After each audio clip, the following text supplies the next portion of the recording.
Hello, everybody. I am Dr. Weber, and today we are going to be talking about lesson planning for individuals with disabilities. Okay. First thing we're going to talk about is the different types of curriculum that are in physical education. So what adaptive physical education is specialized physical education for individuals with disabilities that meet their individual differences and short and long-term goals. We can meet this using the same models we use in physical education. So we have basic movement skills, an essential skills model. Okay, there's different curricular models. We have basic movement skills, creative movement, fitness, games approach, and health and wellness. So these are all different types of curricular models we can implement into our classrooms, broken down into their fundamental components. So for basic movement skills, which we'll talk about right now, locomotor, non-locomotor, and manipulative, it's really important to understand those terms, locomotor and manipulative skills. Okay, this teaches the student body awareness, space awareness, qualities of movement, relationships with each other. We have locomotor skills, okay, things like walking, running, hopping, jumping, sliding, galloping, leaping, skipping, and then we have manipulative skills. Okay, manipulative skills is when we're using objects, so object control skills like throwing, catching, kicking, striking, volleying, and then teaching these individual skills to individuals, our students in the classroom. We try to use a skill development progression or a skill theme approach, going from pre-control, control, utilization to proficiency. So generally, we want to make sure that we have regressions that are pre-control level and progressions that are the proficiency level. So any type of skill or movement we have should have progressions and regressions. So example, dribbling practice. So you can have students dribble in space. You can have them dribble around objects. Okay, there's different types of dribbling games. And we would also consider orienteering and stuff like that outside would also be essential content. So backing up here, we go to creative movement. Okay, creative movement would be things like dance and yoga. Okay, rhythmic activities that we'll be teaching in lab and in class. So it's really important to teach lesson plans that include dance, things like gymnastics if possible, balance activities and yoga. Okay, really important for de-stressing and increasing their flexibility, strength, and range of motion. And so there's really important, there's also different types of teaching styles where we can either be teacher directed or student directed. Mainly in adaptive physical activity, it's teacher directed. There's a lot of command where it's a leader that teaches a group of individuals. And then we'll get into some cooperative skills and tasks as well. We'll talk about that in the future. So if you want to look into the fitness or the teaching styles and games approach, you can do that on your own time, and also the wellness and essential, but these are different types of curriculum models in PE. This document here will show you some skill themes. So space awareness, traveling, chasing, fleeing, and dodging are all different skills that you can perform activities without any equipment. So keep that in mind. Jumping and landing, same with balancing, would all be things that you can use without equipment. And obviously things like throwing, catching, dribbling, and volleying, you'd need equipment. So if you don't have equipment, there's things that you can do using this skill themes instruction approach. So you take that in consideration when lesson planning. There's different types of scenarios when you're lesson planning. So it depends on how many people are involved, their disabilities, how many support staff or mentors there are, equipment, the environment, and how much experience a teacher has in adaptive physical activity. So for example, I have 15 years experience in this field. I have I have 6 supporter mentors in my staff, and I have, say, 15 to 20 individuals with disabilities, with varying disabilities, okay? So how do you plan for that setting? That's what we'll be talking about today. There's other scenarios like an IEP setting where you're more likely to think about present level performance, behavior, short and long-term goals, and those are specific to the individual with the disability. In a group setting, we are more likely to focus on a unified progression of activities that anyone can perform. So that's what we'll be doing. The goal is to make activities accessible to anyone and to always be working on health-related components of fitness, object control skills, and locomotor activities. So those basic locomotor skills, manipulative skills, if we have equipment, non-manipulative skills if we don't have equipment. So bending and stretching, twisting, any type of yoga or stretching or fitness body weight exercise will do for non-manipulative skills if you don't have equipment. And then manipulative skills would meaning you having like actual equipment. And then locomotor skills working on jumping, galloping, hopping, and stuff like that. Okay, so we'll be focusing on limited equipment, okay, in a group setting with varying disabilities. So IEP setting, lesson planning, you first would assess the present level fitness and motor skills, and then you create goals based on present level performance, and you create student learning outcomes based on the goals, and these outcomes are described in a lesson plan, which are carried out throughout weeks, and you'll go through collaboration processes with staff. In the lab setting, lesson planning, we're teaching a whole entire group, and they're going to go through a bunch of warm-up exercises together. We're going to do some games like dancing, kickboxing, and yoga all at the same time together. Okay, that helps everyone kind of stay uniform. And I can make sure that everyone's getting the attention they need, okay? We can do station or full group games led by mentors or one teacher. So we can separate the gym or space into 4 quadrants or 3 quadrants and have 3 or 4 groups and have them rotate around 5 or 10-minute stations and having different skills at each station. Okay, so if you're doing, let's just say you could be working on hopping in one station, jumping on one station, and maybe sidestepping at another station. But making sure you have upper body options too. Maybe you could have a med ball throw at one station for a student. Maybe we could add in some punching, upper body punching at one station for someone in a wheelchair, and then another station they could do some shoulder raises or an exercise overhead. So making sure that you have both upper and lower body options, okay? Closure in the form of discussion usually typically happens after the end of the classes, or you can have health assessment measures. So you can ask them, how they're feeling. You can ask them what they learned, that type of thing. So sequencing for fitness or sport. So typically when you teach fitness, you want to teach breathing, self-myofascial release, stretching and mobility, followed by motor control and activation.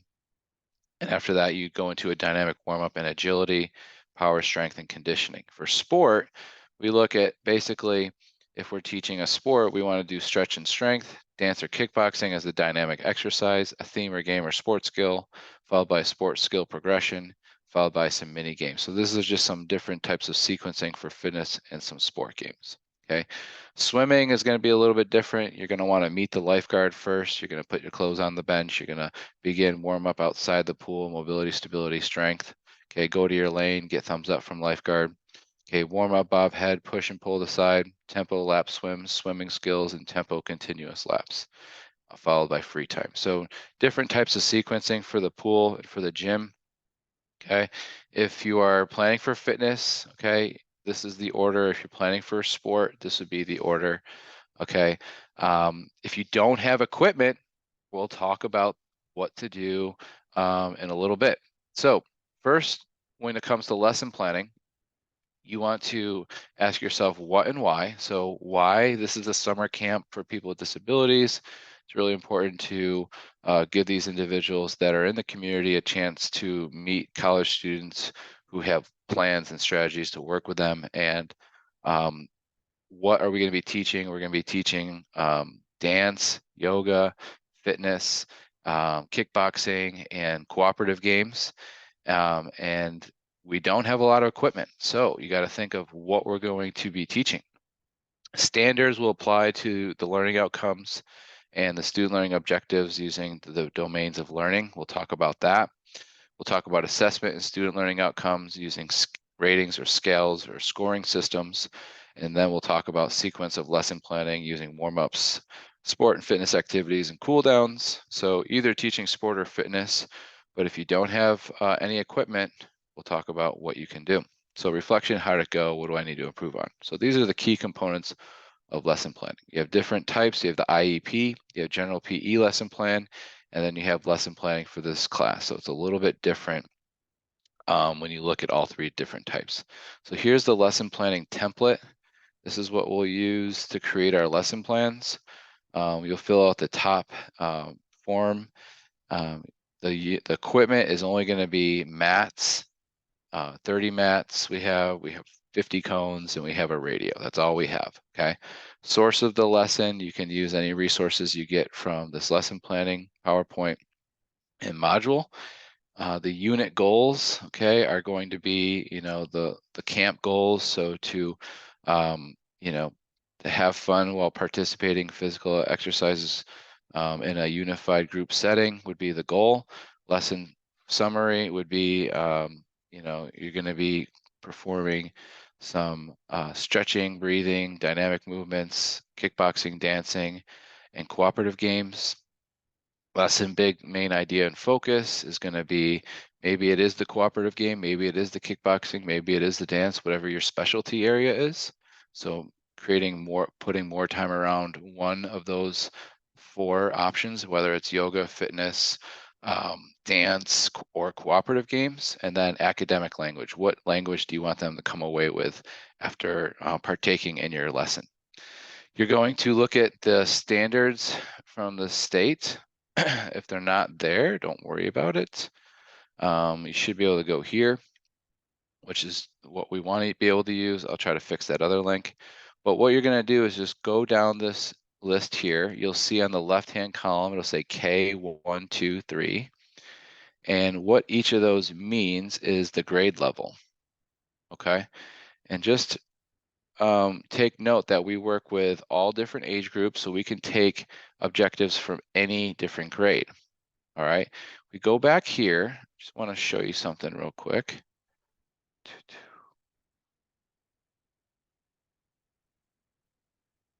So you have your national and state standards, which we've been talking about. Okay. And each standard is applied to a certain domain of learning. So you have the psychomotor, cognitive, and affective domain, okay? We also have health-related fitness and the social domain, okay? So these are the physical education standards we apply in our lesson plans, okay? So if we go to, say, standard 1, psychomotor, okay, the physically literate individual demonstrates competency in a variety of motor skills and movement patterns, okay, that would be psychomotor. Okay, the physically literate individual applies knowledge of concepts, that would be cognitive. Okay, individual demonstrates the knowledge and skills. Okay, that means that they're able to comprehend or understand by showing or doing or saying. And then social domain and affective domains. Okay, so we can make sure that we're hitting all learning outcomes by hitting the major national standards first, followed by finding some North Carolina essential standards, which are going to be in the PowerPoint, and finding ones that you want to use for our students.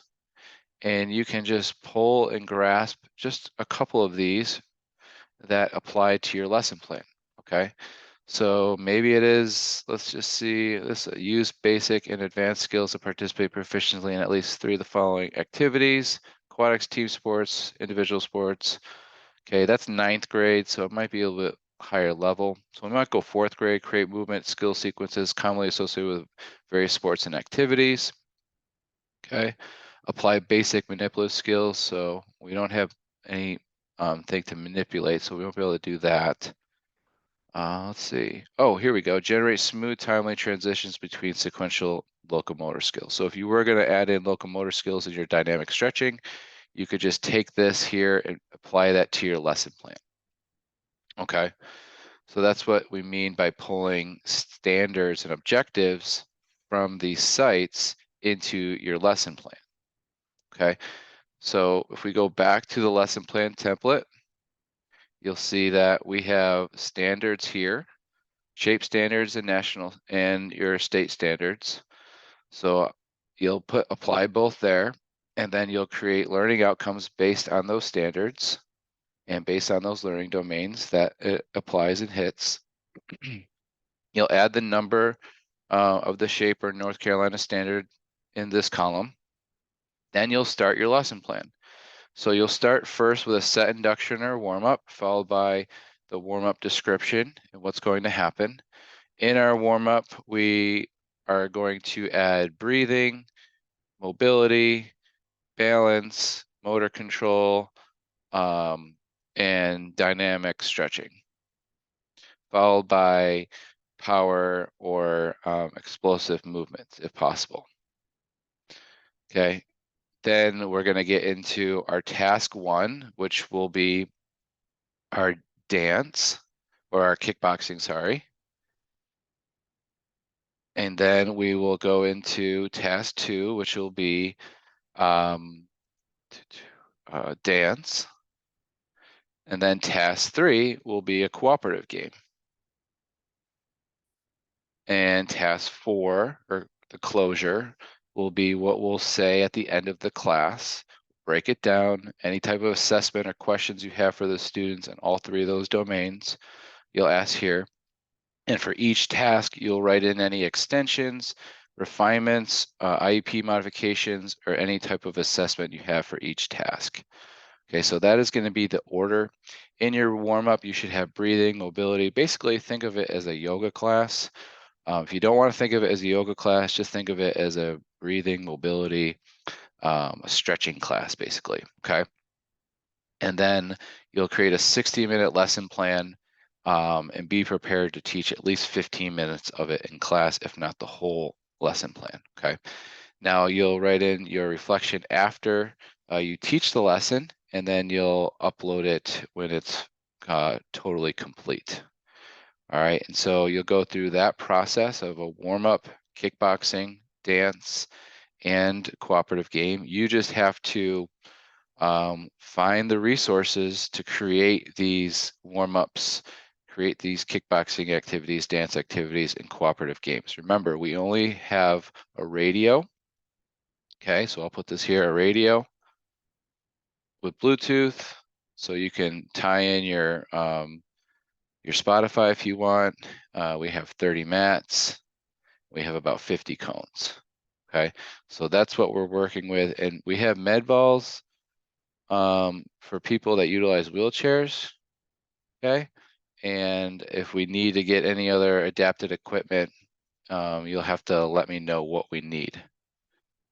So if it is something like a rope, so that they can do like a rope, a ropes, battle rope exercise to get their heart rate up in case we're doing a sprint exercise, then I can bring one from my house. So I do have equipment here if we need adapted equipment. I know we don't have equipment at the university because we're not able to get into our sport room, but we do have a radio, 30 mats, and 50 cones, med balls if needed, and some adapted equipment. You just have to let me know. You just have to be specific when you lesson plan. Okay, so once you have gone through the rest of this lesson, you'll be pretty much set to go. There are some adapted national standards you can hit as well if you want to get some bonus points. So you would just add in this into your lesson plan, whatever one you believe you're hitting, okay, whether it's assessment, teaching, student program evaluation, ethics, communication. So if you feel like you're hitting one of the adaptive physical education standards, go ahead and add that in there for extra credit. All right, let's get back to our slideshow. So these standards apply to your lesson plan, and some common, we'll talk about some common APE goals that you can have for lesson planning. So to develop and improve cardio endurance. So that is one of our goals for this camp, to develop hand-eye coordination and rhythm. Yes, we'll be doing dance. That's one of our goals. To increase time on task. Yes, we have mentor support. So we're going to try to increase time on task by motivating them. Functional competence and locomotor and object control skills. That's another goal that we have for camp. To improve social interaction, of course. We do that with our set induction. We try to get people to talk to each other during the set induction, during the games, and then also at the end. Understanding of skills and rules required for sport or game. So asking them cues or asking them questions about the cues that you taught them about the game, whatever the rules, trying to get feedback from the student, seeing if they understand, to build endurance, cardiovascular capacity, and strength. So those are all huge goals that we have in adapted PE. Some questions to ask yourself when planning. So why did I choose this activity? Because we were told what activity to teach, okay? But when you have the equipment, you'll be able to have a rationale of why you chose that equipment. So the reason why we chose these activities because these are functional exercise and activities that we can perform with minimal equipment. Okay, what are ways students can participate regardless of ability level? So if they're utilizing a wheelchair, make sure that you're including that in your lesson planning. One thing you'll have to remember when you're lesson planning is the IEP statement here. Okay, it's the IEP modifications. That's going to be for individuals that utilize wheelchairs. So what will they do during that task or activity? And that's why dancing, kickboxing, and stretching and cooperative games are really cool because that will fit almost anybody. Okay, you just have to be really specific. So ask yourself some of these questions. Will there be, who are you teaching to? How long will you be teaching them? How long will each activity be? What activities will be there? How will each activity progress into the next activity? Does my plan meet any standards? These are just some questions you can ask yourself, okay? Student learning outcomes. So student learning outcomes, when you start creating these, they're based off the standards, but this is a breakdown on how you create student learning outcomes. There's a behavior, there's a condition, and there's a criteria, okay? So these are examples of student learning outcomes here. So what we're looking at is, if we're going to throw a ball 10 yards from a stationary position, okay, with a medium-sized ball, that would be an example of student learning objective, okay? So you just have to think that there's going to be a behavior, a condition, and a criteria, okay? How many times I'm going to be able to do that? 5 out of 8 times, or 8 out of 10 times, okay? If you, let's just say you get 3 out of 10 times, then you know that your student learning outcome was too progressed. That means you have to either shorten the distance, give a different piece of equipment, because we want our individuals to be successful. Okay, so student learning outcomes should be successful. Affective, cognitive, psychomotor learning domains should have at least one learning domain and student learning outcome tied to each one. So cognitive, what are they able to say, or what are they able to recite or list? Affective, how did the student act while learning, or what are some of the social skills they had, and psychomotor, what were they physically able to perform? Okay, we need to think about these domains because there are 3 ways we can teach individuals, and there's a higher chance of these individuals taking away more learning if we put all 3 in together.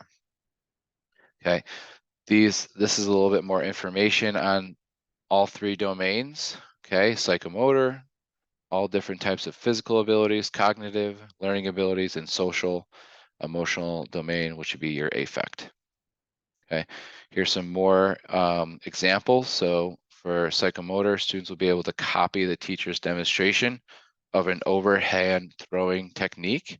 Okay, that would be imitation phase, and it goes all the way up to manipulation, precision, articulation. So these are different types of learning outcomes that you could put into your lesson plan, and these are some examples. So you can create your lesson planning student learning outcomes based off these learning domains and these examples here. Okay, modifications for PE for students with disabilities.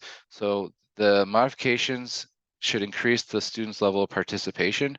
So let's just say they are they're swinging a bat at a wiffle ball, but they are taking a lot of time to go get the ball. So maybe we could put the ball around a string so that they can have more time on task, okay? So that is how we would increase the level of participation, okay? Keeping the ball on a swing, that way we don't have to go get the ball each time, okay? Will modifications create safe environment? Okay, will it be safe? Will change the nature of the game? Will it help the students blend in more or stand out even more than before? Okay, will modifications create success experience for all students? So you got to think about these things. We don't want people to feel secluded in an activity. We don't want them to feel like they're the only one doing something. So that's why it's important to have like maybe an upper body group over here, lower body group over here, and that way they're grouped together. And then instead of having them do one exercise by themselves, that type of thing. There's different types of equipment characteristics if you have it, so you can go from lighter to heavier, smaller to larger, regular to irregular, lower to higher, and this is just how to progress. Soft to noisy, pale to bright, medium to level. A medium level to high level trajectories. You have different colors, different sounds, different distance, different weights of equipment, different sizes, different shapes, okay, different length. So many different types of equipment characteristics you can have for different types of students, okay? You don't want to have, surfaces that are too smooth or too uneven for certain individuals. You don't want to be too noisy in some areas, that type of thing. So first we need to know your students. Typically, if we have an IEP plan, we'll have a good background of them. If it's in a camp setting or in a lab setting, sometimes you don't have a lot of information about the individual. So you're kind of getting to know them first. You might need to know about any health precautions, such as can they not fall? If they can't fall, you're gonna have to make sure that they don't fall. Do they wear a helmet?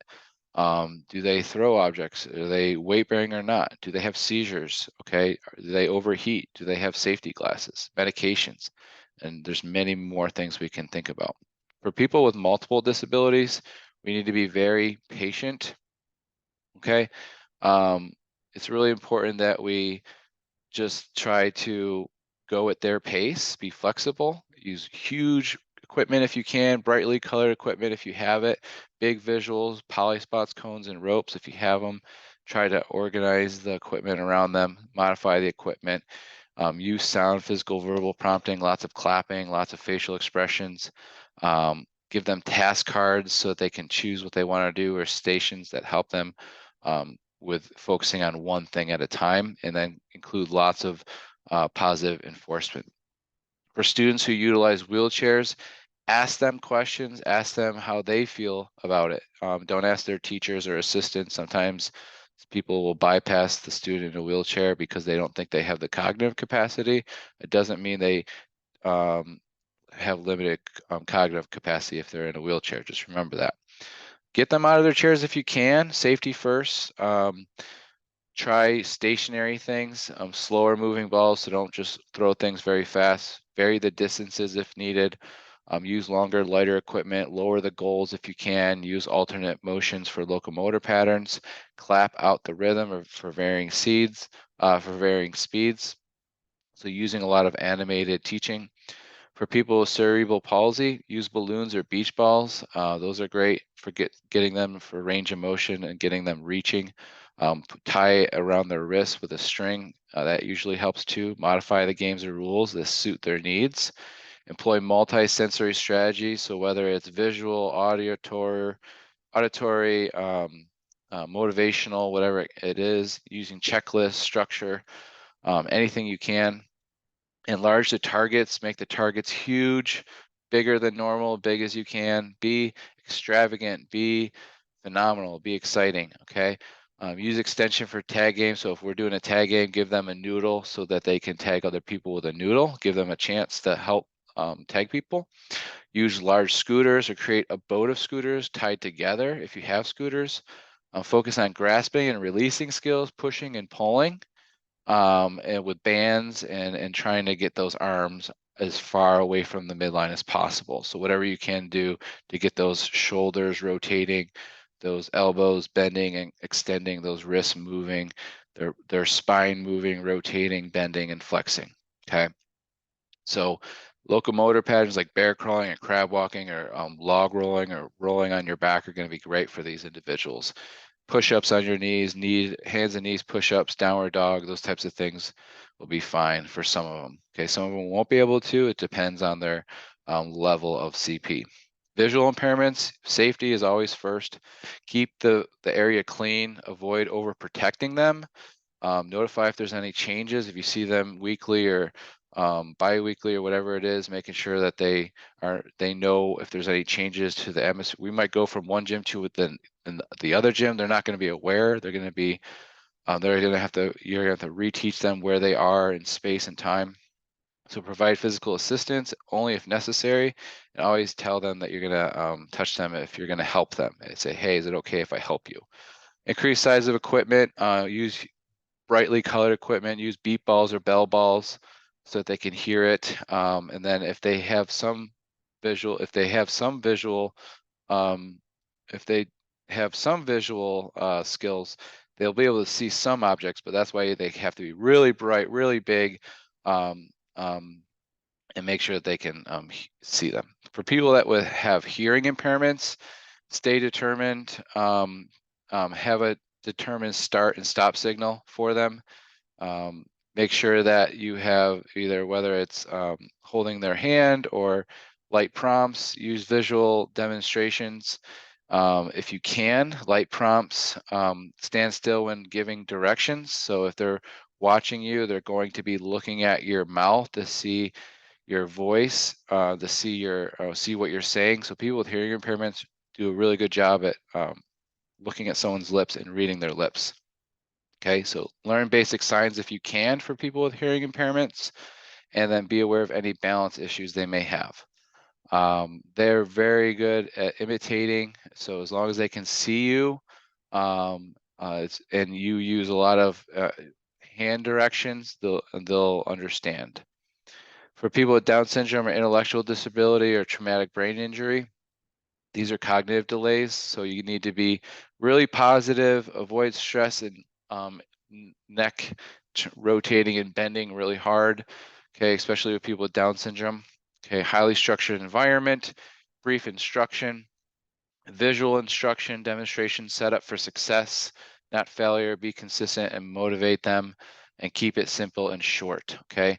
It's really important for most of our individuals who have intellectual disabilities, which is about 95%. I would say about most of our individuals have intellectual disabilities, that we keep it short and simple and don't make the dance routine too complex. Always start really simple and then work your way to complex. So if you create a dance or a sequence, create a regression for that sequence just in case, and then create a regression for that sequence, and then build up to that final sequence that you originally created. That's usually the best way to teach adapted physical activity. So keep it simple. If someone has limited strength, shorten the distance or use lighter equipment. Use shorter, lighter striking objects. Allow them to sit or lay down while playing. Allow the student to monitor their own fatigue. Use deflated balls or suspended balls, and then change moving requirements. If the individual lacks speed, shorten the distance. Change the locomotor pattern. Equalize competition among teams. Make it safe areas and tag games. You could add in the noodle. For students with limited endurance, shorten the area, allow more rest periods, change movement requirements or reduce activity time, allow them to sit if needed, and decrease activity time for students. Balance, we want to be able to have chairs if needed, or a buddy or support. So whether we have chairs or boxes or the wall, we can teach them how to fall if you can, if that is on their IEP, and then use the lowest center of gravity for balance. If they have limited coordination and accuracy, use stationary objects for kicking and striking. Have lower distances for kicking and striking. Make targets and goals larger and bigger. Use scarves and balloons, bubbles to enhance the visual tracking skills. Increase surface of striking implements. Use larger balls. Use lighter, softer, slower balls, and then use lighter, less stable pins for bowling types games, so that they get knocked over. They're not just like staying up. So give them a chance to be successful. So in badminton, if we had equipment, we could use oversized equipment, oversized birdies, lower the nets, allow individuals to sit. Okay, for basketball, lower the net, bigger balls, modify the rules. Okay, give more time to focus on skills and dribbling before you start. Bowling, Use lighter ball. You could use a ramp, give them more tries, use empty jugs if you don't have pins. Allow them to push the ball, use a lighter ball, create lanes with cones. Floor hockey, use oversized sticks, bigger balls, increase the size of the net or the playing area, make that smaller, or you can also modify the rules and don't use goalies. For kickball, you can use a larger ball, use a hockey stick if they utilize a wheelchair, decrease the distance to the base. You could always just use one base and allow a student to kick ball while they're stationary. For soccer, big ball if you have it, or you use a hockey stick, smaller playing area, allow them to play with a buddy, allow them to roll or use crab walk or use a wheelchair to get the ball and have a larger goal. For softball, bigger ball, lighter bat, sounds or lights in the ball, shorter distance around bases, only use one base, allow more than 3 strikes, use a batting tee, and allow extra time to get to those bases. For volleyball, you can use beach balloons, you can allow people to sit on the floor, can lower the net, unlimited amount of hits or continuous volleyball, and allow more than one try when serving are typical modifications we can have for people with disabilities.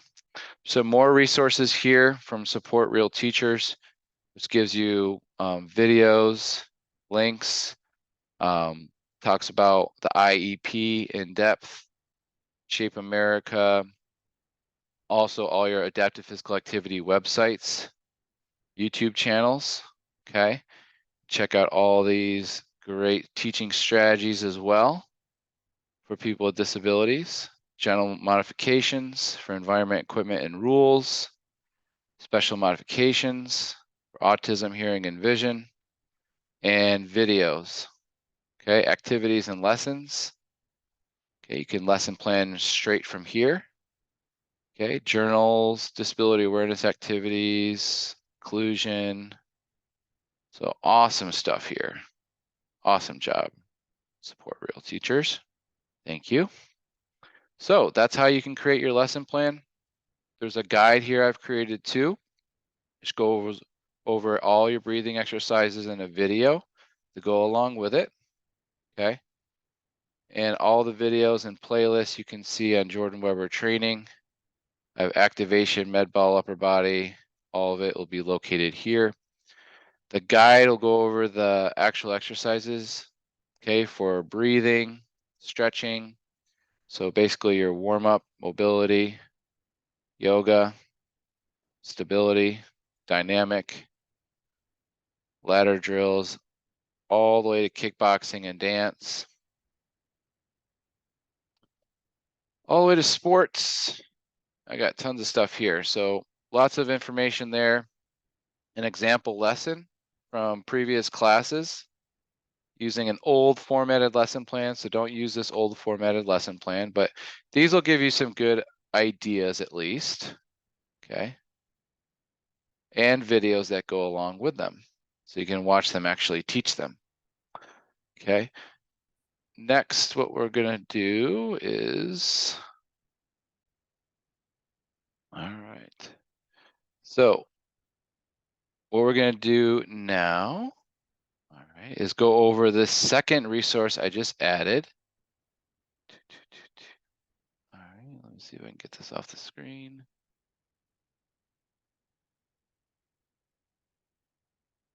All right, let's see here, it's not working. All right, so I added this document here that has all the different sports and exercises that we've done in lab, okay? That is the second link, okay? That is a cool way to visualize what our lab looks like in the Hanover gym. And this is how you can also structure your lesson plans and get an idea of how to set the induction, how to teach your mobility and stretching and activation exercises, as well as your dynamic stretches, any type of kickboxing or exercises you want to do with limited equipment. So this will be all the videos from this past semester and semesters prior, give you ideas on how to lesson plan. I think that's a really great resource I just kind of added for you. Okay, other than that, I will also add another lesson planning slide at the end here so that you have this. Let's see if I can find it. There we go. I'll just duplicate this and I'll put this at the bottom here as well. Oops, sorry.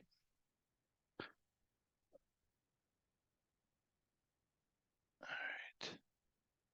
Okay, so that's at the bottom there too.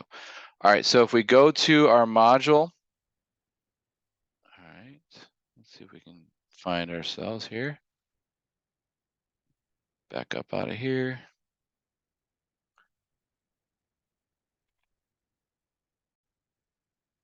All right, so when you get to the lesson planning section, you'll have the lesson planning guide.